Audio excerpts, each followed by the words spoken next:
You're just perp back with another video, and I will be reviewing episode 4 of Doom Patrol Season 1. And if you haven't checked out my latest episode by episode reviews, I'll have a link for that in the description below. And I also have a review of Captain Marvel. Go check that out. Support that. Yeah, man, this show just keeps getting trippier. So, as I get through this review, if I miss anything, please forgive me. But, anyways, with all that being said, let's get right into the review. Starting with this new character that we get introduced to, Elliot. We get this flashback, with him just going through all his different birthdays. And his parents are very weird. They're pretty much occultists. They're a part of this cult, and they're very protective of this kid. And tell him that, pretty much he is supposed to save the world. And you learn very quickly that that was a lie, and he's here to destroy the world, pretty much, and reshape it. This episode, right off the bat, is the trippiest one by far. I thought episode, 2 was trippy. This shit, you got, this is like Supernatural. Like the show Supernatural, if you ever seen it, this is definitely like their version of like Supernatural. Very weird shit. We got Cliff kind of trying to find himself, trying to reconnect with his daughter. He's trying to reconnect with his memories. And he's really struggling with that. And we see, I'll get into that a little bit later into this review. They're still trying to find the chief. We know that they're now, because of Cyborg, we know there's 37 other dimensions, which I don't know if they're going to really, if that's going to play any major part in the whole DC cinematic universe as a whole, or just the DC universe, I mean.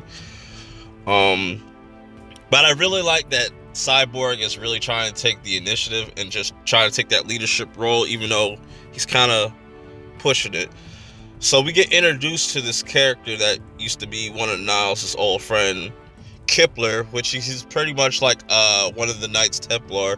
This is very Illuminati, occultist symbolism going on here, and like he's pretty much trying to bring them about. He's pretty much trying to stop the end of the world from happening. But I really feel like he found the wrong group for this, because like these guys are not prepared for this. They don't really want the responsibility of saving the world. And there is a talking horse head with a nail in his forehead like a unicorn named Baphomet. Now, if that's not weird and trippy, I don't know what is. So they come up with this idea. They gotta pretty much somehow come up with a plan to make this all stop. So Kipling pretty much opens up a dimension with a cigarette or whatever it was, probably weed, some magic weed or some shit like that, to bring him back out. And he gets the idea, we gotta just kill him off right now before shit gets before shit goes left and everybody else is in disagreement. They feel like there's another way they can go about this. So Kipling tells them there's a way to stop this. We have to just close up the seals, the gates to this place called Nurmenheim. I forget. I know I'm probably like butchering that name. I'm drawing a blank on the name. But with all that going on, we really see like a lot of characters butting heads, like Jane butting heads with Cliff because of last episode where he kind of went on a murderous rampage, and Jane really doesn't like that. And they really have this father-daughter relationship, which is really cool. Cyborg and Rita are button heads because Cyborg, once he used to being a hero, even though he kind of takes it to the extra length, Rita doesn't want that, and he kind of is looking down on her because of that, and the whole group as a whole. And even Larry's trying to really cope with like the negative energy or the being that's in him and really trying to understand it. And, you know, everybody's pretty much kind of dealing with trying to be a hero throughout this whole episode. And I really like that theme. So Jane and Cliff head to this church where one of these portals is, and they're trying to close it. And that kind of goes left as, you know, they're teleported to Nurmenheim, which I really like this design of these set pieces that they really showed and the different characters, and, you know, it's really cool.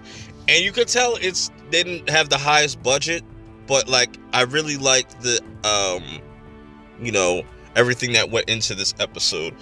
And at first I didn't like Elliot's character. He was kind of whiny, kind of bitchy at first, but you grew to sympathize with him, and he's like, and I don't blame him, because he just felt betrayed his whole entire life. Pretty much his whole entire existence was a lie, and he was ready about to kill himself. But thank God Rita really had that conversation, which I really thought was deep. He had a conversation with Larry that didn't really work out, but it did work out with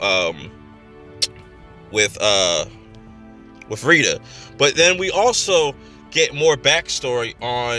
little bit more backstory on the being that lives inside Larry, you know, the negative energy and whatnot. And all we got from that is he feels tortured, and I don't really know what that means. Hopefully they explain that in other episodes. Speaking of weird shit, this shit just keeps getting weirder and weirder and weirder. We get introduced to the leaders of these cults. Happens to be Elliot's parents, and supposedly this is like a promotion for them. And this is really cool because they can manipulate their powers. Is they can manipulate people's visions and stuff. And they made Brendan Fraser's character Cliff, you know, make him see his daughter and stuff. And it's really trippy, man. It's really trippy. Like this scene where Cyborg and Kipling are about to throw down with some of these cult followers, whatever the fuck you want to call them, minions. He pulls out this, Kipling pulls out the sword straight out of fucking Game of Thrones, which is hilarious. But overall, I thought this episode gave us a lot. There's so much that they cram into these episodes. Like, I really like the overall theme of the episode. Like, pretty much all these characters, they don't want the responsibility of becoming heroes, but, you know, they're really quickly learning that, you know, it's not all about them. You know, there's people out there that need to be saved, and I like that it just didn't end all in this it didn't all end in this one episode. It's going to be a continuation into the next. They're going to have to get rid of this cult and really come together as a team. And that's the whole overall theme of this whole episode. It's just teamwork, them coming together. And I really like where this show is going. And if y'all like this episode, hit that like button. Let me know what you guys think in the comments below. And I'm out. Peace. When they see me, they know that every day when I'm breathing, it's for us to go farther. I gotta do more than just the average man would do. I gotta set a mark that can't nobody touch. A place that I won't go, and I feel as though if you got love and you putting out real shit, you can do that. If you kicking that shit from your heart, you can go wherever your heart wants you to go. You have to be diligent about what you want. You have to apply yourself. You have to motivate yourself. And you have to do it for yourself, by yourself. And then you can do things for other people.